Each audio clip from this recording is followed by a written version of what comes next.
Welcome to big bang. This is Satish. నిన్న Telangana assembly హాట్గా జరిగింది. చాలామంది నాతో పాటు మీరు కూడా వాచ్ చేస్తుంటారు.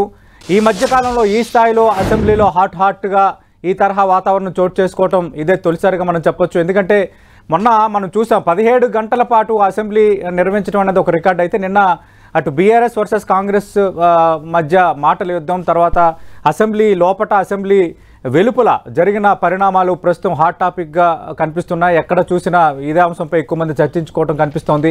బీఆర్ఎస్ ఎమ్మెల్యే మాజీ మంత్రి సబితా రెడ్డిపై సీఎం రేవంత్ రెడ్డి చేసిన వ్యాఖ్యలతో అటు బీఆర్ఎస్ బగ్గుమంది. అక్కల మాటలు వింటే బస్టాండ్లో కూర్చోవలసి వస్తుందన్న సీఎం రేవంత్ వ్యాఖ్యలపై బీఆర్ఎస్ తీవ్ర అభ్యంతరం వ్యక్తం చేసింది. మరోపక్క మహిళలను కించపరిచేలా సీఎం మాట్లాడారంటూ ఆగ్రహం వ్యక్తం చేశారు నేతలు. తనను టార్గెట్ చేశారని సబితా ఇంద్రారెడ్డి కంటతడి పెట్టుకోవడంతో అసెంబ్లీలో కాంగ్రెస్ బీఆర్ఎస్ మధ్య మాటల తోటాలు పేలాయి. కొందరు శాసనసభ్యుల సభ్యత్వం రద్దవుతుందని సీఎం రేవంత్ రెడ్డి ఈ సందర్భంలో చేసిన వ్యాఖ్యలు కూడా మళ్ళీ తీవ్ర చర్చకు దారితీస్తున్నాయి. అసెంబ్లీ పరిణామాలపై మాట్లాడబోతున్నాం. చర్చలో పాల్గొంటున్నారు అధికార కాంగ్రెస్ పార్టీ నుంచి పీసీసీ ప్రధాన కార్యదర్శి, ఆ పార్టీ అధికార ప్రతినిధిగా ఉన్న అద్దంకి దయాకర్ గారు, అలాగే బీఆర్ఎస్ నుంచి టీఎస్టీఎస్ మాజీ చైర్మన్, ఆ పార్టీ అధికార ప్రతినిధిగా ఉన్న డాక్టర్ రాకేష్ గారు డిబేట్లో జాయిన్ అవుతున్నారు. అద్దంకి దయాకర్ గారు, నిన్న అసెంబ్లీలో జరిగిన పరిణామాలను ఒక ప్రజాస్వామ్యవాదిగా మీరు ఎలా చూస్తారు?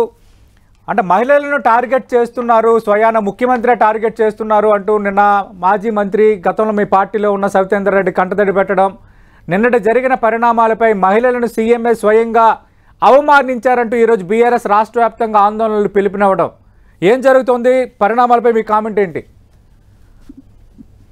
అంటే గుడ్ మార్నింగ్ అందరికి. Good morning. అయితే జరుగుతున్న పరిణామాలు రాజకీయాల కోసం జరుగుతున్నాయి అనేది స్పష్టం అవుతున్నది. ప్రజల కోసం పోరాటం అయితే అందరు కూడా హర్షిస్తారు, కానీ వ్యక్తిగత ప్రయోజనాల కోసం చేసే ప్రయత్నాలన్నిటిని కూడా ఎవరు హర్షించరు. ఒక మహిళకు సంబంధించిన అంశంలో ఏదైనా సమస్యలు వస్తే వాటికి సంబంధించి మహిళా నాయకురాలుగా సబితమ్మ గాని లేకపోతే ఇంకెవరు స్పందించినా దాని మీద ఒక సానుకూల అంశం ఉంటది. కానీ చేసేవన్నీ ఇప్పుడు ఫర్ ఎగ్జాంపుల్ విపక్షాల రైట్స్ అని చెప్తూ కార్యక్రమాలకు ఆటంకం కలిగించే ప్రయత్నం వారి సొంత కాన్స్టిట్యున్సీలో జరిగిన పరిస్థితి మనం గమనించాం. సో నేనేమంటా అంటే వ్యక్తిగతంగా వారికి వచ్చే ప్రయోజనాలు మహిళలకు వచ్చే నష్టాలుగా, లేకపోతే వ్యక్తిగతంగా వాళ్ళకు వచ్చే నష్టాలను మహిళలకు వచ్చే నష్టాలుగా చేయడం అనేదే ఇబ్బందికర పరిస్థితి. ఇంకోటి ఏంటంటే గతంలో జరిగిన పరిణామాల్ని వారు ఉటంకిస్తూ చెప్పిన పరిస్థితి. ఎందుకంటే రమ్మని చెప్పి వారే పార్టీ నుంచి వెళ్లిపోయిన పరిస్థితి, తన వ్యక్తిగత ప్రయోజనాల కొరకు మంత్రిగా ఉండి అంతకుముందు 10 సంవత్సరాల పాటు హోంమంత్రిగా రాజశేఖర రెడ్డి గారి హయాంలో, అటు కిరణ్ కుమార్ రెడ్డి గారి హయాంలో, రోషయ్య గారి హయాంలో వారు మంత్రిగా ఉన్న పరిస్థితి మనం గమనించినాం. వెంటనే మళ్ళీ మంత్రి కోసం తను చేసిన ప్రయత్నము వ్యక్తిగత ప్రయోజనాల కోసం అనేది అది క్లియర్ అవుతున్న అంశం. మళ్ళీ ఇప్పుడు ఆ రోజు జరిగిన సంఘటన ఉటంకించడం వెనుక ఉద్దేశాన్ని గుర్తు చేసే వరకే అది ఇబ్బందికరంగా మారి ఉంటది. కానీ నిరంతరం పార్టీలు మారుతూ వాళ్ళ రాజకీయ ప్రయోజనాల కొరకు చేసే వాళ్ళు ఇట్లా పోటీ చేసుకోవడం అనేది పెద్దగా ఎవరు హర్షించరు నా దృష్టిలో. ఇక ఇట్లా పార్టీలు మారుతున్న వాళ్ళ రైట్సే ప్రాధాన్యం అని అనుకుంటే సమస్య చాలా ఇప్పటికీ మనం అనుకుంటున్నాం ఈ రాత్రి ఈ పార్టీలో ఉండి రేపు ఇంకో పార్టీలో ఉండి ఎల్లుండి ఎటు పోతాడు అని తెలియని విషయంలో మనం ఇప్పటికే చర్చలు చేసుకుంటున్నాం. అసలు ఏ పార్టీలో ఉంటారు, ఎవరు ఎక్కడ ఉంటారు అనేది కూడా హితమితంగా తెలియని పరిస్థితి వచ్చిన పరిస్థితులు నిన్న జరిగిన సంఘటన పెద్దగా మనం ఏం ఆశ్చర్యపోవాల్సిన అవసరం లేదు. దాన్ని ఏదో రాజకీయం కొరకు బీఆర్ఎస్ చేస్తుండొచ్చు, కానీ ఉనికిని కాపాడుకోవడానికి చేస్తున్న ప్రయత్నం. అసలు ప్రధానమైన అంశం ఏది కావాలి? కేసీఆర్ విపక్ష నేతగా సక్సెస్ అవుతుండా ఫెయిల్ అవుతుండా అంటే సభకే రావట్లేదు కదా. దానికి సంబంధించిన అంశంలోనే కేటీఆర్, హరీష్ రావు, సబితా ఇంద్రారెడ్డి గారు ఇంకెవరో మాట్లాడాల్సి వస్తున్నది. ఫస్ట్ వాళ్ళ లుకానాస్ చూసుకుంటే అప్పుడు అర్థమైపోతుంది అసలు విపక్ష నేత హౌస్ కు రాకపోవడం అనేది అదొక రకంగా ప్రజాద్రోహం. ఎందుకు రావట్లేరు? అప్పుడున్నప్పుడే ముఖ్యమంత్రి ఉన్నప్పుడు ఫామ్ హౌస్ లో ఉన్న ఏడు చేసేంది సంక్షేమ పథకాలు రావట్లేవా, లేకపోతే సెక్రటరియట్ రాకపోతే ఏంటి, ఇలాంటి రాజ్యాంగ వ్యతిరేక స్టేట్మెంట్స్ ఇచ్చేటోళ్ళు ఇప్పుడు అసలు కనీసం సభకు రావడానికి కూడా చేతగాని నాయకుల కింద పనిచేసేటోళ్ళు, కనీసం ఉపనాయకుడు ఎవరో తెలియదు అసలు వాళ్ళకి. ఎల్ఓపికి సంబంధించి పక్కన పెట్టుకుని వాళ్ళ బీఆర్ఎస్ లో ఇంకో రెండో నాయకుడు ఎవరో కూడా తెలియని స్థితిలో వాళ్ళు ఉండి ఇంకా మా మీద ఇది అంటున్నారు అది అంటున్నారు అంటే పార్టీలు మారి వచ్చిన వాళ్ళ మీద అటు నమ్మకాలు లేదు. మరి సబితా రెడ్డి గారిని చేయమనండి ఉపనాయకురాలుగా, అంత ప్రేమ ఉంటే. మేము ఇక్కడ హోమ్ మినిస్టర్ చేసినాం కదా, మరి వారిని చేయమనండి. ఇప్పుడు అంత ప్రేమ ఉంది కదా, చాలా హరీష్ రావు గారు, కేటీఆర్ గారు ఒకటే చాలా వారి మీద ప్రేమను చూపిస్తున్నారు కదా, మరి వారిని అలా కేసీఆర్ గారి తర్వాత నాయకురాలు చేయమనండి. వాళ్ళు ఎటు చూసినా వాళ్ళే, ఎక్కడ చూసినా వాళ్ళే, హౌస్ లో వాళ్ళే, రాజకీయాల్లో వాళ్ళే, అపోజిషన్ వాళ్ళే, పొజిషన్ వాళ్ళే.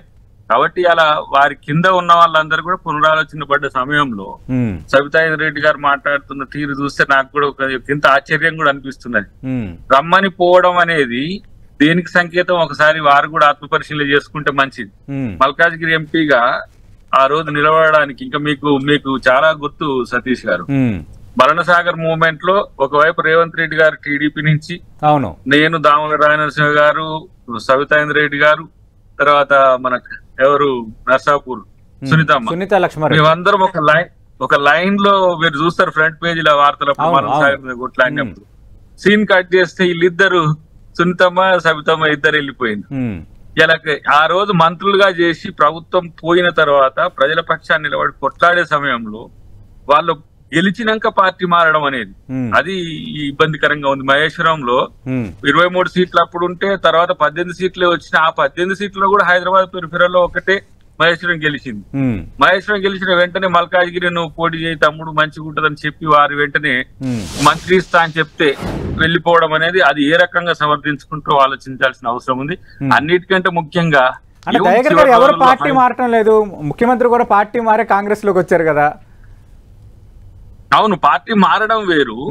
ఇప్పుడు రేవంత్ రెడ్డి గారిని ఇన్వైట్ చేసింది తాను అని చెప్తున్నది కదా, అవును, రమ్మన్నది ఎందుకు, పోయింది ఎందుకు అనే దానికి ఒకసారి సమాధానం చెప్పగలుగుతారా? ఆ సీఎం కూడా అవును నాతో ఆమె మాట్లాడిన మాట వాస్తవం, కానీ జరిగిన పరిణామం మల్కాజ్గిరి ఎంపీగా నేను ఇదైన వెంటనే వెళ్ళారని, అంటే ఆమె ఏదైతే ఉందో తమ్ముడు నీకు ఇక్కడ భవిష్యత్తు ఉంటుంది, నువ్వు ఆశాకిరణం అవుతావు, ఖచ్చితంగా నీకు ఇక్కడ మంచి ఛాన్స్ ఉంటుంది అని ఆమె చెప్పారు. ఆమె చెప్పిన మాట వాస్తవం, వెంటనే సభలోనే ముఖ్యమంత్రి దాన్ని రూఢీపరిచారు కూడా.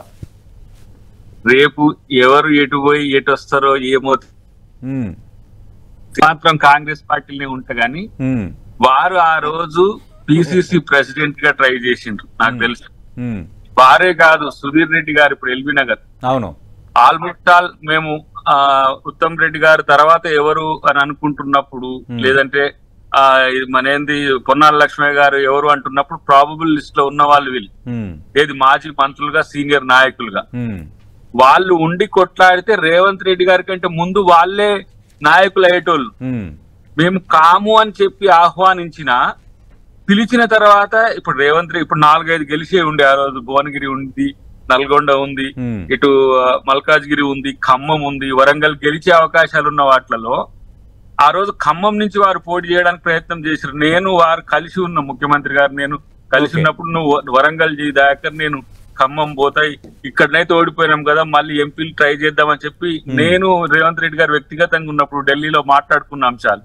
కానీ వీరు ఉండి నేను గెలిపిస్తా, మీరు రా తమ్ముడు నీకు భవిష్యత్తు ఉంది అని చెప్పిన తర్వాత ఎక్కడనైతే బలంగా పార్టీ ఉంటుందో అక్కడ నాయకులను గుంజే ప్రయత్నం చేసిండు కేసీఆర్ గారు. దాంట్లో వీరు వెళ్ళి నీకు మంత్రి ఇస్తా అని చెప్పేస్తే వెళ్ళిపోయింది. అంటే ఏంది, పార్టీని నష్టం చేయడానికి చేసిన ప్రయత్నాల్లో వాళ్ళు ఆత్మపరిశీలన చేసుకోవాలి. ఇలా ఓడిన రోజు ఉన్నాం పార్టీలో, గెలిచిన రోజు ఉన్నాం, మళ్ళీ ఓడినా ఉంటాం, కానీ ఒక విధానాల పరంగా ఇదిగో సుదీర్ఘ రాజకీయ చరిత్ర. మరి అట్లా అనుకుంటే సవితమ్మ కూడా బయట పార్టీ నుంచి వచ్చిన ఆమె, మరి వారిని పిలిచి మర్యాదగా హోంమంత్రి, ఉమ్మడి ఆంధ్రప్రదేశ్ లో మహిళా హోంమంత్రిగా రాజశేఖర రెడ్డి గారు అవకాశం ఇవ్వడం అనేది ఎంత పెద్ద గొప్ప అవకాశం. నో డౌట్ కాంగ్రెస్ పార్టీలో దక్కాల్సిన గౌరవం దక్కింది కాదనట్లేదు. అయితే చాలా సందర్భాల్లో నేతలు పార్టీలు మారుతుంటారు, ఈ రోజు ఎక్కడ ఉంటారో రేపు ఎక్కడ ఉంటారో తెలియని వాతావరణం ఉంటుంది. ఇప్పుడు బీఆర్ఎస్ నుంచి మీ కాంగ్రెస్ పార్టీలోకి మా మద్దతు తెలపడానికి సిద్ధమైన గద్వాల ఎమ్మెల్యే మళ్ళీ ఇప్పుడు ఫ్లేట్ ఫిరాయించేశారు. దాన్నేమో మంత్రి కోమటిరెడ్డి అలాంటిది ఏది లేదన్నారు. మళ్ళీ మహబూబ్ నగర్ ఎమ్మెల్యే ఎన్ఎం శ్రీనివాసరెడ్డి ఆయనకి ఓపిక లేదు, ఆల్రెడీ జడ్పీ చైర్మన్ అధికార కార్యక్రమాలకు పిలవద్దంటున్నాడు, ఆయన ఇష్టం అని ఆయన వ్యాఖ్యానించారు. ఇలాంటి పరిణామాలు కామన్గా జరుగుతుంటాయి కదా, అంటే దానిని అసెంబ్లీలో ప్రస్తావించేంతగా తేవటం అనేది సమర్థించుకుంటారా? నేనేమంటున్నంటే కొన్ని సందర్భాల్లో ప్రస్తావనలు సమస్యలుగా మార్చడం అనేది బీఆర్ఎస్ చేసుకున్నది. ఇప్పుడు వారు కూడా ఏమన్నారు, వెనక ఉన్న అక్కల్ని నమ్మకు, నన్ను రమ్మన్నది అక్క పోయింది, కేటీఆర్ జర జాగ్రత్తగా ఉండని చెప్పి విపక్ష నాయకుని కొడుకుకు సూచించిన అంశాన్ని వారు వ్యక్తిగతంగా ఫీల్ అయ్యిండ్రు.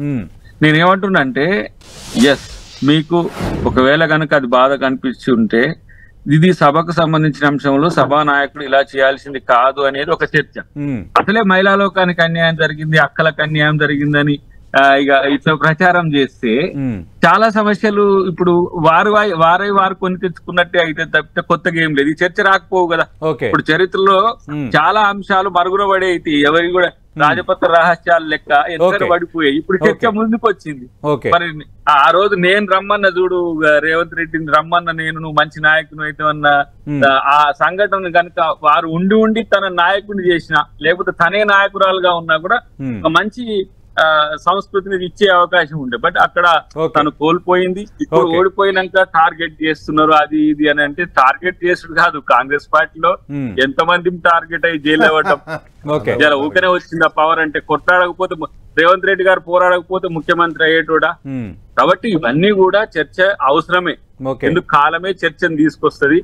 అంటే నేనేమంటున్నా అంటే విరాయింపుల చర్చ మొదలైనప్పుడల్లా కూడా ఎవరెవరు ముద్దాయిలుగా మారుతున్నారో వాళ్ళు కూడా కొందరు శాసనసభ్యత్వం రద్దు అవుతుందన్న సీఎం రేవంత్ రెడ్డి మరో వ్యాఖ్య కూడా చేశారు. దానిపైన కూడా మనం మాట్లాడదాం. రాకేష్ గారు, జనరల్గా అసెంబ్లీలో చర్చలో భాగంగా వచ్చిన ప్రస్తావన, ఈ ప్రస్తావనని ఏదో మహిళలపైన కాంగ్రెస్ కానీ ముఖ్యమంత్రి కానీ తక్కువగా చేస్తున్నారు, హేళన చేస్తున్నారు ఒక పెద్ద ఇష్యూగా చేస్తుంది. ఇది బీఆర్ఎస్కి అలవాటే.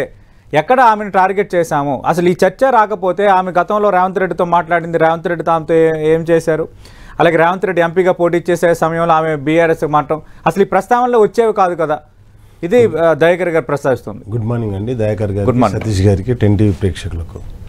ఫస్ట్ ఆఫ్ ఆల్ నిన్న మాట్లాడినటువంటి భాష కావచ్చు, ఏదైతే అసెంబ్లీలో సభాధ్యక్షునిగా ఉన్నటువంటి సీఎం గారు రేవంత్ రెడ్డి గారు మాట్లాడినటువంటి భాష, ఆడవాళ్ళని నమ్ముకుంటే బతుకు బస్ స్టాండ్ అవుతుంది అని చెప్పేసి ఆయన చెప్పినటువంటి ఆయన అన్నమాట.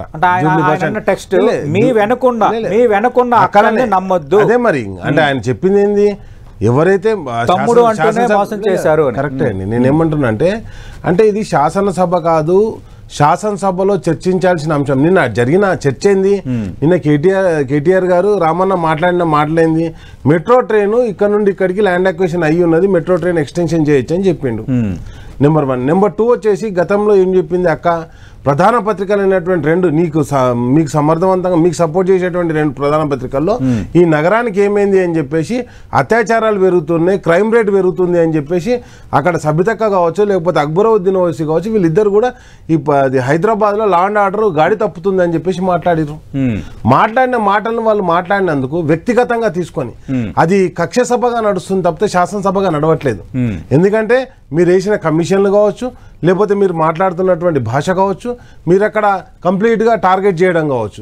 కంప్లీట్గా ఏం జరిగింది, రేవంత్ రెడ్డి గారి కంటే ముందు సీతక్క గారు లేచి ఏం మాట్లాడారు, అది ఏది మన ఆయన దగ్గర అపాయింట్మెంట్ తీసుకుంటే, రాహుల్ గాంధీ దగ్గర అపాయింట్మెంట్ తీసుకుంటే రాలేదు అంటే మొత్తానికి అందరినీ పార్టీ మారమని ఫిరాయింపు కాంగ్రెస్లో చేరుతా అని రాహుల్ గాంధీ అపాయింట్మెంట్ తీసుకున్న తర్వాత మాట మార్చారు.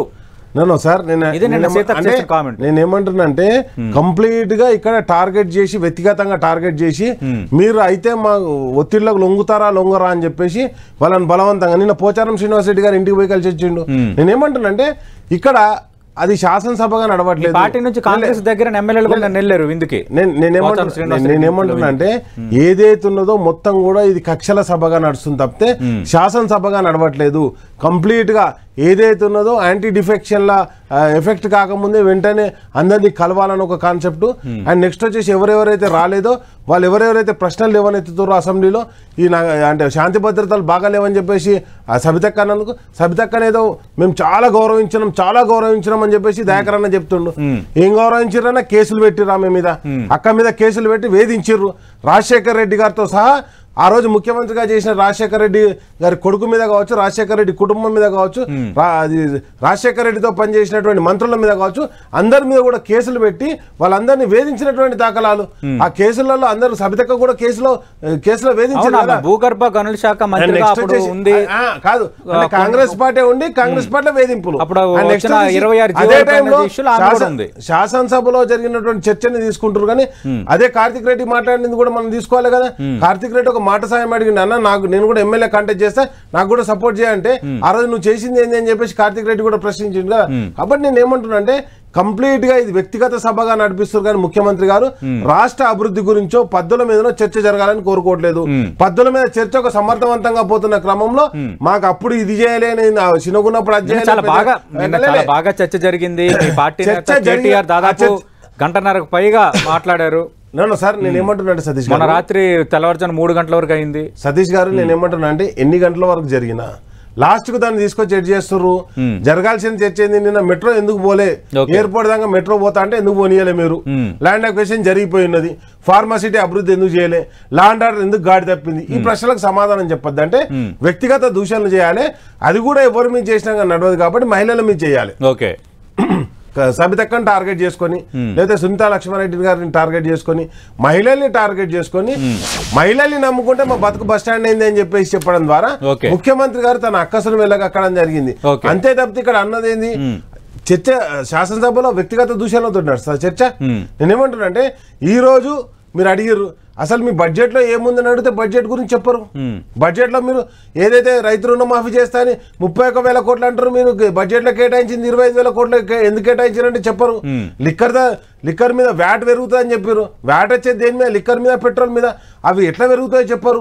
నేనేమంటున్నా అంటే ఏది మోటార్ వెహికల్ ట్యాక్స్ పెరుగుతా అంటారు, ఏది బడ్జెట్ లో చూపించినప్పుడు అది ఎట్లా పెరుగుతాయో చెప్పరు. అదే విధంగా మీరు ఏదైతే ఉన్నదో ల్యాండ్ రిజిస్ట్రేషన్ ధరలు పెరుగుతాయి అంటారు, అవి ఎట్లా పెరుగుతాయో చెప్పరు. కాబట్టి మీ ఇన్కమ్ వచ్చేటువంటి ఇన్కమ్ బడ్జెట్ గురించి చర్చ జరిగేటప్పుడు ఈ మొత్తం కూడా వ్యక్తిగత దూషణ అంటే ఇది కాదు, ఎప్పటి నుంచేలైనా కానీ ముఖ్యమంత్రి గారు ఏదైతే రేవంత్ రెడ్డి గారు ఉన్నారో ఆయన తప్పకుండా సబ్జెక్ట్ ను డివైడ్ చేస్తారు, సబ్జెక్ట్ ను పక్కదారి పట్టిస్తారు. వ్యక్తిగత దూషణల ద్వారా లాభం అంటే దాన్ని టాపిక్ మొత్తాన్ని డైవర్ట్ చేయడానికి ప్రయత్నం చేస్తారు. ఆ ప్రయత్నంలో భాగమే ఇది. ఇంతకుముందు అన్నాడు దయాకర్ అన్న, కంపల్సరీ టార్గెట్ చేస్తే ఎవరైనా కానీ కాంగ్రెస్ పార్టీలో తట్టుకోవడం కష్టమే అన్నాడు. దానికి ప్రత్యక్ష ఉదాహరణ దయాకర్ అన్ననే. దయాకర్ అన్నను కూడా ఇప్పుడు దయాకర్ అన్న ఆల్రెడీ పేరు వచ్చింది, అన్న అయిపోయినా ఎమ్మెల్యే అవుతాడు అనుకుంటే ఆయన టార్గెట్ చేసిన తర్వాత ఆయన కూడా తట్టుకోలేకపోయాడు. కాబట్టి నేను ఏమంటున్నా అంటే కాంగ్రెస్ పార్టీలో వ్యక్తిగత టార్గెట్ ఎట్లుంటది అనేది మనకు స్పష్టంగా దయాకర్ అన్న రూపంలోనే కనిపిస్తుంది. అయితే నవ్వుతున్నాడు అంటే ఆయనలో బాధను మీరు వ్యక్తపరిచారనో లేదంటే నాపై నాకు ఇంతమంది సపోర్టర్స్ ఉన్నారా మిగతా పార్టీ సపోర్ట్ కాదు, ఒకటి మాత్రం చెప్తున్నా, దయాకర్ అంటాడు సరే అవునన్నా కాదన్నా మాతో పాటు ఉద్యమంలో పనిచేసి దయాకర్ అన్న పనిచేసినోడికి ఆయన పార్టీ నమ్ముకొని చెప్పిండు నేను ఆడ కూర్చున్నా ధర్నాల ఈడ కూర్చున్నా, రేవంత్ రెడ్డి గారు ఓడిపోయినప్పుడు కూర్చున్నా, ఆయన ఓడిపోయిండు గెలిచిండు కానీ మళ్ళీ ఈయనే ఉన్నాడు అని చెప్పేసి అంతేకాదు పార్టీ బయట ఉన్న మమ్ములే కాదు అంటే మా ఎమ్మెల్యేనే కాకుండా లోపల ఉన్న కూడా టార్గెట్ చేసుకుంటారని చెప్తున్నా. Okay okay right. దయాకర్ గారు, ఇక్కడ ముఖ్యమంత్రి చేసిన మరో కామెంట్ కొంచెం పొలిటికల్ సర్కిల్స్ ఎస్పెషల్లీ మా జర్నలిస్టిక్ సర్కిల్లో డిస్కషన్ జరుగుతుంది. త్వరలో కొందరి శాసనసభ్యత్వం రద్దు అవుతుంది అని అన్నారు. అంటే ఎవరిని ఉద్దేశించి వ్యాఖ్య చేశారు, ఎందుకు ముఖ్యమంత్రి ఈ మాటలు అన్నట్టు?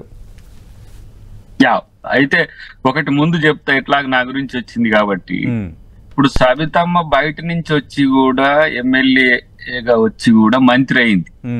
నేను ఇట్లా సఫర్ అయ్యి దీంట్లో అంటూ ఆయన మిత్రుడు భావిస్తున్నాడు, అక్కడ యువత లాంటి ఉన్న వాళ్ళకు నష్టం జరిగింది. ఇప్పుడు రాకేష్ లాంటి వాళ్ళకు కూడా నేనేమంటున్నా, ఈ పార్టీ మార్పులు, పార్టీ ఫిరాయింపులు, రాజకీయ అనైతికత లేకపోతే ఇలాంటి ఏంది అవకాశవాద రాజకీయాలు అనేవి పార్టీలో ఉండే నిజాయితీతో ఉండే కార్యకర్తలకు నష్టం జరుగుతుంది. బోత్ వేస్, ఇటు ఉన్నాయి అటు ఉన్నాయి. ఆ పార్టీల నుంచి వచ్చి దీంట్లోకి వచ్చినాక ఎమ్మెల్యే టికెట్ తీసుకుని మంత్రులు అయిన వాళ్ళని కూడా చూస్తూనే ఉన్నాం కదా. సరే, అదొక చర్చ. రెండవది, నిన్న అన్న విషయంలో కొన్ని సందర్భాలు చెప్పలేం, ఎందుకంటే రాజ్యాంగబద్ధంగా వ్యవహరించాల్సిన పరిస్థితి వచ్చినప్పుడు ఆ పరిస్థితిని ఆయన రావచ్చు, వస్తే దాన్ని ఎదుర్కోవడానికి కూడా సిద్ధంగా ఉండాల్సిన అవసరం ఉంది. అప్పుడు కూడా కాంగ్రెస్ పార్టీ విధానం తప్పు ఉందా రైట్ ఉందా అనేది ప్రజలు తేలుస్తారు కదా. సో నేను గతంలో వారు టిఆర్ఎస్ ఎల్పీని టీడీఎల్పీని మర్జీ చేసుకున్న ఏ ఎన్నికలు రాలేదు. కానీ ఇప్పుడు మాకే ఆ అనుమానం వస్తుంది అని అంటే దానికి సిద్ధపడి ఉండాల్సిన అవసరం కూడా ఉంటది. కొన్ని సందర్భాలు రాజ్యాంగాన్ని వ్యతిరేకించిపోలేని పరిస్థితి ఉంటుంది. కాబట్టి మీలాంటి వాళ్ళందరూ కూడా అవకాశం ఈ పరిస్థితిని విశ్లేషించవచ్చు, కానీ చెప్పలేం. నాకు తెలిసి అయితే ఇప్పుడు ఏమంటాం, శ్రీశైలం గేట్లు ఎత్తేసిండ్రు, అటు తర్వాత నాగార్జున సాగర్ కూడా లేపొచ్చు, చెప్పలేం. చాలా మంది వచ్చే అవకాశాలు కూడా ఉండొచ్చు, కానీ దాన్ని సమర్థిస్తావా, నేను సమర్థించా అంటే నేను సమర్థించకుండా ఉండడానికి అవకాశాలు ఉంటాయి, కానీ బీజేపీని నమ్మలేము. బీజేపీ ఆట చాలా డిఫరెంట్ గా ఉంటది. బీజేపీ మిత్రులు ఉన్నారో లేరు నాకు తెలియదు, కానీ ఇప్పుడు ఈ గేట్లు తెరవడం, గేట్లు మూయడం, మళ్ళీ జంపులు రీజంపులు, ఇప్పుడు గద్వాల ఎమ్మెల్యే మళ్ళీ అటు కనెక్ట్ అయ్యారు. అలాగే బీఆర్ఎస్ కి చెందిన మరో ముగ్గురు ఎమ్మెల్యేలు, అంటే మీకు దగ్గరైన ముగ్గురు ఎమ్మెల్యేల్లో తిరిగి వస్తామని కేసీఆర్తో సంప్రదింపులు జరుపుతున్నారు, రాయబారాలు పంపిస్తున్నారని నిన్నటి నుంచి బీఆర్ఎస్ ఒక ప్రచారం చేస్తుంది. ఆ వాతావరణం ఉందా? నాకు తెలిసి గద్వాల కూడా పోకపోవచ్చు, కానీ సమస్య ఏమైతుందంటే ఇది ఎథికల్ ఇష్యూస్ కాదు కాబట్టి నేను విశ్లేషించడం అంత భావ్యం కాదని నేను కొంచెం తగ్గుతున్నా. ఎందుకంటే పార్టీల నుంచి మీరు రండి అని మేము ఆహ్వానించినట్టు చెప్పడం అనేది పొలిటికల్ గా కొంత మాలాటోళ్ళకి కూడా ఇబ్బందికరమైన పరిస్థితి. కానీ వాళ్ళు వస్తున్నారేమో ఈ పదాలు. శాసనసభ్యత్వం రద్దు అవుతుంది అని కొందరు, శాసనసభ్యత్వం రద్దు అవుతుందని అనటం, దాని వెనక మతలబ్ ఏంటి అంటే ఇప్పుడు మీకు కంటిన్యూస్ గా ఒకవేళ కనుక కాన్స్టిట్యూషనల్ అబైడింగ్ అనేది మిస్ అయింది అనుకోండి, డెఫినెట్ గా మీరు ఎన్నికలకు పోవాల్సి వస్తుంది కదా కొన్ని సందర్భాలు. గతంలో కూడా టిఆర్ఎస్ ఉద్యమ సమయంలో 16 మందిని రాజీనామా చేయిస్తే అనివార్యం కదా ఎన్నిక అనేది. సో ఇక్కడ కూడా మీకు ఏమంటాం, ప్రజాప్రాతినిధ్య చట్టం, పార్టీ ఫిరాయింపుల చట్టానికి వ్యతిరేకంగా కనుక కొంత ఏదైనా ఉంటే డెఫినెట్ గా గవర్నర్ గారు నిర్ణయం తీసుకుంటారు. అలాంటప్పుడు ఆ సందర్భాన్ని ప్రస్తావనకు ముందే తెచ్చినట్టుగా అనుకుంటున్నాను నేను. చూడాలి. కాదు, ముఖ్యమంత్రి చేశారంటే కొంచెం దీనికి ఆలోచించాల్సిందే. అంటే బై ఎలక్షన్స్ కు కూడా కాంగ్రెస్ సిద్ధం అవుతుందా, లేదంటే బీఆర్ఎస్ నుంచి మీ పార్టీకి చేరిన కొందరు శాసనసభ్యుల శాసనసభ్యత్వం అంశం పైన, అనర్హత వేటు అంశం పైన హైకోర్టులో already issue is present going on, అంటే ఖచ్చితంగా ఏదో జరగబోతోంది అన్నదా, లేదంటే బై ఎలక్షన్స్ రాబోతున్నాయన్న దానికి దాదాపు సిద్ధమైపోయినట్టేనా ముఖ్యమంత్రి కానీ కాంగ్రెస్ పార్టీ కానీ? ఇప్పుడు రాజ్యాంగబద్ధంగా వ్యవహరించాల్సిన పరిస్థితి వచ్చినప్పుడు దాన్ని తప్పించుకునే ప్రయత్నం అయితే కాంగ్రెస్ పార్టీ చేయదు. ఇప్పుడు వ్యక్తిగతంగా ఆ పార్టీ మారే హక్కు ఆ నాయకులకు ఉన్నప్పటికి కూడా, చేర్చుకోవాల్సిన అవసరం ఉన్నప్పటికి కూడా, అది పూర్తి రాజ్యాంగ వ్యతిరేక చర్యగా మారినప్పుడు నిర్ణయాలు తీసుకునేది ప్రభుత్వం కాదు కదా. గవర్నర్ కాన్స్టిట్యూషనల్ కస్టోడియన్ గా తను తీసుకునే నిర్ణయాలను శిరసావహించాల్సిన అవసరం ఉంటుంది. కాబట్టి ఆ ప్రస్తావన తెచ్చి ఉంటారు, వారు ఉద్దేశపూర్వకంగానే తెచ్చి ఉంటారు. కాబట్టి చిట్ చాట్ లో మీతో మాట్లాడేటప్పుడు కొన్ని సందర్భాల్లో ఓపెన్ అప్ కూడా అవుతుంటారు కదా, అది బయట సర్కిల్స్ లో కూడా చర్చ జరగాల్సిందే. ఏమంటాం, కొన్ని సందర్భాల్లో మరక మంచికి అన్నట్టుగా కూడా ఆ మరకను తూర్చి చేసుకోవడానికి కూడా అవకాశాలు ఉంటాయి. సో దాన్ని కూడా ప్రజల ముందు తెలుసుకోవడానికి కాంగ్రెస్. రైట్. రాకేష్ గారు, మీరు ఎలా చూస్తున్నారు సీఎం వ్యాఖ్యల్ని? ఇంకా గేట్లు భారీగా తెరవబోతున్నారని, చాలా మంది ఇంకా టచ్లో ఉన్నారని, మీ పార్టీకి చెందిన 26 మంది వస్తే ఇంకా వాళ్ళకి ఇంకా సమస్య ఉండదు, ఆటోమేటిక్గా శాసనసభ పక్షం విలీనం అయ్యే పరిస్థితి. కానీ ఇప్పుడు వస్తారా రారా? మీరేమో already Gadwal MLA already connect అయ్యారని మీరు చెప్తున్నారు. మీరు మొన్న ఎన్నికల గద్వాల నియోజకవర్గానికి ఇన్ఛార్జిగా ఆయనతో కలిసి పనిచేశారు మీరు. సీఎం వ్యాఖ్యలు మీరు ఎలా చూస్తున్నారు? కొందరు శాసనసభ్యత్వం రద్దు అవుతుందన్న వ్యాఖ్యలు. ఒకటి నేనేమంటున్నా అంటే సార్, ఆల్రెడీ కాంగ్రెస్ పార్టీ ఒక నిర్ణయానికి వచ్చిందని దీని ద్వారా మనకు అర్థమవుతుంది. ఏంటంటే మాకున్న 65 మంది ఆల్రెడీ ఉన్నారు. ఇప్పుడు వచ్చే ఎలక్షన్లతో ప్రభుత్వం పడిపోయేది నిలబడేది ఏం లేదు. మరి రానప్పుడు వాళ్ళందరితోటి రాజీనామాలు, అంటే ఒకటి ఏమైతే కోర్టు డైరెక్షన్ 3 నెలల లోపల నిర్ణయం తీసుకోమని చెప్పింది. అది చెప్పింది ఎవరికి? స్పీకర్కి చెప్తుంది. స్పీకర్ చెప్పగానే స్పీకర్ ఏం చేస్తాడు? ఈ స్పీకర్ డిసిషన్ తీసుకునే లోపల వీళ్ళు రాజీనామా పత్రాలు ఆయనకు సమర్పిస్తారు. ఆయన కోర్టుకు అదే చెప్తాడు, ఏంటంటే వీళ్ళు రాజీనామా చేస్తారు. ఒకవేళ వాళ్ళు యాంటీ డిఫెక్షన్ లాగా గురైతే 6 years వరకు కంటెస్ట్ చేయడానికి ఉండదు మళ్ళీ.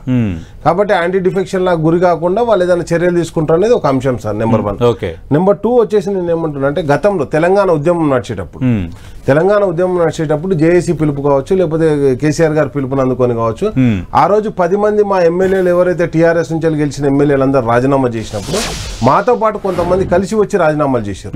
ఆ రాజీనామాలు చేసిన దాంట్లో వెమ్లవాడ ఎమ్మెల్యే ఆ రోజు టీడీపీ నుంచి గెలిచిన రమేష్ బాబు గారు కావచ్చు, లేకపోతే ఎండ్ల లక్ష్మీనారాయణ గారు బీజేపీ నుంచి గెలిచిన నిజామాబాద్, వాళ్ళు కూడా రాజీనామా చేసి మాతో పాటు ఎలక్షన్లు కంటెస్ట్ చేశారు. వాళ్ళందరూ తిరిగి గెలిచారు. తర్వాత తెలంగాణ ఉద్యమానికి మద్దతు తెలుపుతూ, తెలంగాణ రాష్ట్ర ఏర్పాటుకు మద్దతు తెలుపుతూ కాంగ్రెస్ పార్టీలో ఉన్నటువంటి రాజయ్య గారు కావచ్చు, లేకపోతే ఆ రోజు పోచారం శ్రీనివాస్ రెడ్డి గారు కావచ్చు, గంప గోవర్ధన్ గారు కావచ్చు, లేకపోతే ఆదిలాబాద్ నుంచి వెళ్ళి రామన్న కావచ్చు, వీళ్ళందరూ కూడా జోగు రామన్న గారు కావచ్చు, రామన్న, వీళ్ళంతా రాజీనామాలు చేసి తర్వాత మళ్ళీ రీఎలక్షన్ జరిగితే వాళ్ళు మళ్ళీ గెలవడం జరిగింది. కాబట్టి జోగు రామన్న లాంటి వాళ్ళు, లేకపోతే గంప గోవర్ధన్ లాంటి వాళ్ళు, రాజయ్య లాంటి వాళ్ళు, అంటే వీళ్ళందరూ కూడా రాజీనామాలు చేసి వచ్చారు తెలంగాణ ఉద్యమానికి. సరే ఇంట్రెస్టింగ్ ఏంటంటే ఇప్పుడు ముఖ్యమంత్రి అలా వ్యాఖ్యానించారు, రెండు భారతీయ జనతా పార్టీలో కూడా ఒక చర్చ జరుగుతోంది, అంటే they are waiting for some by election అని. నేనేమంటానంటే ఆల్రెడీ ఎలక్షన్లు తీసుకురావాలన్న ఉద్దేశంతో కాంగ్రెస్ పార్టీ బీజేపీ పార్టీ కలిసి వాళ్ళొక నిర్ణయానికి వచ్చారని మనకు స్పష్టంగా కనిపిస్తుంది. ఎందుకు వచ్చిర్రు అంటే ఈ ఎలక్షన్ల ద్వారా ఇప్పుడు కేంద్రంలో బీజేపీ అధికారంలో ఉంది, రాష్ట్రంలో కాంగ్రెస్ అధికారంలో ఉంది, మేమిద్దరం అధికారంలో ఉన్నాం కాబట్టి గెలిచినటువంటి సీట్ ఎవరిది? అది బీఆర్ఎస్ పార్టీది. కాబట్టి దాన్ని డ్యామేజ్ చేయడం ద్వారా బీఆర్ఎస్ పార్టీని డ్యామేజ్ చేసినామని ఒక మెసేజ్ పంపించడానికి రెండు పార్టీలు కలిసి కూడా కుట్ర చేస్తున్నాయి అనేది మనకి ఇక్కడ స్పష్టంగా కనిపిస్తుంది. అండ్ నెక్స్ట్ వచ్చేసి నేను ఏమంటున్నా అంటే వాళ్ళు ఏదైతే అనుకున్నారో ఇంతకుముందు అన్నట్టు శ్రీశైలం గేట్లు ఎత్తినా నాగార్జునసాగర్ గేట్లు ఎత్తినా ఆ గేట్లు ఎత్తినప్పుడు ఆ వరదల నాసంటోడు కొట్టుకుపోతాడని డైరెక్ట్ దయాకర్ అన్న చెప్తుండు. దయాకర్ అన్న చెప్పేదంటే ఆల్రెడీ ఒకసారి గేట్లు ఎత్తిరు, గేట్లు ఎత్తాగానే మా పార్టీలో ఉన్న మందల స్వామిలు అడిగిపోయాడు, దయాకర్ అన్న 2 సార్లు ఓడిపోయిన సీటు గుంజుకున్నాడు. కాబట్టి నేను ఏమంటున్నా అంటే ఆ గేట్లు ఎత్తుతారు కానీ ఆ గేట్లు ఎత్తినప్పుడు కొట్టుకుపోయాడు మావాడు అని చెప్తాడు దయాకర్ అన్న. కాబట్టి నేను ఏమంటున్నా అంటే కొట్టుపోకుండా నిలబడేటట్టు మాకు స్తంభం లేదు పోలేదు పట్టుకుంటాడు కూడా ఎవరు కనిపిస్తలేరు అని చెప్తుండు. కాబట్టి ఇవన్నీ కూడా జరుగుతున్న క్రమంలో నేనేమంటున్నా తప్పకుండా ఎలక్షన్లకే కాంగ్రెస్ పార్టీ ప్రయత్నం చేస్తుందని సీఎం గారి వ్యాఖ్యల ద్వారా మనకు కనిపిస్తుంది. బై ఎలక్షన్స్ కి మానసికంగా సిద్ధమైనట్టేనా? అటు భారతీయ జనతా పార్టీ కూడా త్వరలో బై ఎలక్షన్ తప్పదని, లేదంటే ఆ పార్టీలోకి రావడానికి ఒకరిద్దరు ట్రై చేస్తున్నప్పుడు ఖచ్చితంగా రాజీనామా చేసి మేము తీసుకోవాలని అనుకుంటున్నామని కొందరు నేతలు ఆఫ్ ది రికార్డ్ గా మాట్లాడుతున్నారు. ఇప్పుడు తెలంగాణలో జరుగుతున్న పరిణామాల్ని భాజపా కూడా సొమ్ము చేసుకోవడానికి ఒక ప్రయత్నం చేస్తుంది. ఎందుకంటే గతంలో 39 సీట్లు గెలిచిన బీఆర్ఎస్ ను 0 చేయడానికి ఎట్లా కష్టపడ్డదో ఇప్పుడు ఉన్న వాటిల్లో కూడా మళ్ళీ మేమేమైనా ప్రయత్నం చేయొచ్చనే ఆలోచనతో కూడా ఉన్నప్పటికీ కూడా మొన్న బడ్జెట్ తో అది తేటతెల్లం అయిపోయింది. ఏమైనా వాళ్ళు గాడిద గుడ్డేగా ఇచ్చేది తెలంగాణకు అని చెప్పేసి అందరూ అంటున్న పరిస్థితుల్లో రాజకీయాల్లో ఇంకా బీజేపీ అఫెన్సివ్ కు పోకపోయినా అవకాశాలను వినియోగించుకోవడంలో దిట్ట. ఎందుకంటే ప్రభుత్వ వ్యవస్థ ఉంది, గవర్నర్ల వ్యవస్థ ఉంది, లేకపోతే అన్ని రకాలుగా తన అనుకూలతను పెంచుకునే ప్రయత్నం. ఒక రకంగా నేను బీఆర్ఎస్ ని ఎందుకు మీరు కనీసం నిలబడండి అంటున్నా అంటే ఆ ప్లేస్ లో బీజేపీ రావడానికి చాలా సుదీర్ఘమైన రచన చేసింది. అది ఢిల్లీ లిక్కర్ ఫైల్స్ రచించింది, కవిత గారిని లోపటేసింది, కేజ్రీవాల్ ని లోపటేస్తుంది, మళ్ళీ ఇప్పుడు లోపటేసే ఉన్నది. అది క్రమేపీ మిత్రుణ్ణే మింగడం అనేది బీజేపీ యొక్క అలవాటు. అది ఏ రాష్ట్రంలో శివసేనైనా అకాలీలనైనా ఏ రాష్ట్రంలో బిజు పట్నాయక్ తో కూడా చాలా మంచిగా ఉన్నట్టు, నవీన్ పట్నాయక్ కూడా చాలా మంచిగా ఉన్నట్టు ఉన్నది, కథం పట్టించింది, జగన్ తో మంచిగా ఉన్నట్టు నటించింది, జగన్ కథం పట్టించింది. అట్లా ప్రతి దగ్గర కూడా ప్లేస్ 2కు వచ్చి నెంబర్ 1 కావడం అనేది దాని యొక్క స్ట్రాటజీ. అది ఒక రకంగా చాణక్య నీతి అనుకుంటారు వాళ్ళు. కానీ మిత్రులకు నష్టం చేసే పనులు ఇప్పుడు బీఆర్ఎస్ ఎన్ని కష్టాలున్నా కూడా బీజేపీతో కలిసి ఉన్నది ఇప్పటి వరకు కూడా. కానీ వాళ్ళు నష్టపరుస్తున్నది ఎవరిని అనంటే బీఆర్ఎస్ ని. కాబట్టి బీజేపీ తన ఈ అవకాశాన్ని తన వైపు మలుపుకునేందుకు ప్రయత్నించినా తెలంగాణ ప్రజలు కొంత చైతన్యంగా ఉంటారు. డెఫినెట్ గా తెలంగాణ నుంచి తిరుగుబాటు దెబ్బ తలుగుతుంది. ఇక్కడ మొన్న కూడా 8+8 అంటే మీన్స్ 16లో 8 వాళ్ళకి వచ్చినప్పటికి కూడా మేము తెలంగాణ ప్రభుత్వం కాంగ్రెస్ వచ్చింది కాబట్టి మేము ఏం సుక్క పై సీఎం కానీ రాజకీయాలు చేసుకుంటాం, ఓట్లు రావాలనేది అందరికి అర్థమైపోయింది. సో ఆ పరిస్థితిని ఆకలింపు చేసుకోగలిగి బీఆర్ఎస్ నిలబడగలిగితే నిలబడుతుంది, లేకపోతే వాళ్ళ యొక్క వ్యూహాల్లో నష్టపోవడానికి సిద్ధంగా ఉండాల్సిన అవసరం బీఆర్ఎస్ కి వస్తుంది.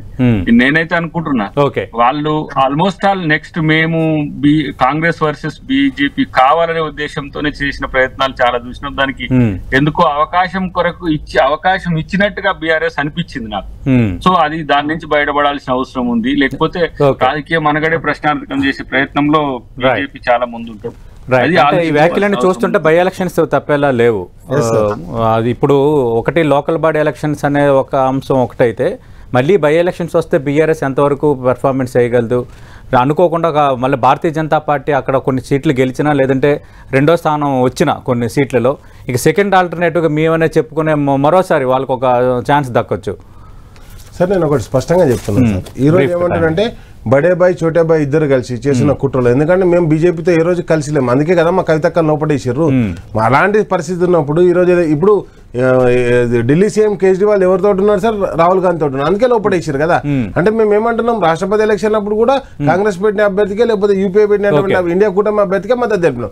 కాబట్టి నేను ఏమంటున్నాను, బడే బాయ్ చోటే బాయ్ ఇద్దరు కలిసి రచించే దాంట్లో అసలు మమ్మల్ని పక్కన పెడితే కాంగ్రెస్ పార్టీ కూడా రేపు ఉంటుందా ఉండదా అనేది రేపు చూద్దాం సార్. కాబట్టి అదంతా కూడా మనం వేచి చూడాలి. థ్యాంక్ యూ దయాకర్ గారు, థ్యాంక్ యూ రాకేష్ గారు. బట్ తెలంగాణ రాజకీయం అయితే వేడెక్కుతోంది. నిన్న అసెంబ్లీలో జరిగిన పరిణామాలే కాదు, అసెంబ్లీలో ముఖ్యమంత్రి కొందరు శాసనసభ్యత్వం రద్దవుతుందంటూ చేసిన కామెంట్స్ కూడా ప్రస్తుతం చర్చనీయాంశం అవుతున్నాయి. త్వరలో తెలంగాణలో బై ఎలక్షన్స్ తప్పవా? అటు భారతీయ జనతా పార్టీలో అదే చర్చ ఉంది. ముఖ్యమంత్రి అన్న ఆలోచన చేసుకునే తన ఉద్దేశాన్ని బయటపెట్టారని స్వయాన ఆయనకి అత్యంత సన్నిహితంగా మెలిగే అద్దంకి దయాకర్ లాంటి నేతలు చెప్తున్న నేపథ్యంలో ఖచ్చితంగా తెలంగాణలో రానున్న రోజుల్లో రాజకీయం కొత్త టర్న్ తీసుకోబోతుంది అనేది అర్థమవుతోంది. ఇది వాటి బిగ్ బ్యాంగ్ డిబేట్.